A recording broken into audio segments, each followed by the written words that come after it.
ఎందువలన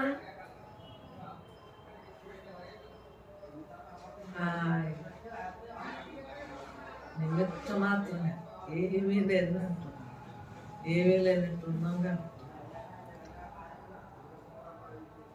ఉన్నది నేను తప్పలేదు. ఆనందం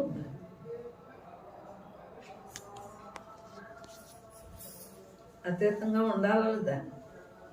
రూపాతీతం, నామాతీతం, గుణాతీతం, సృష్టికి అతీతం.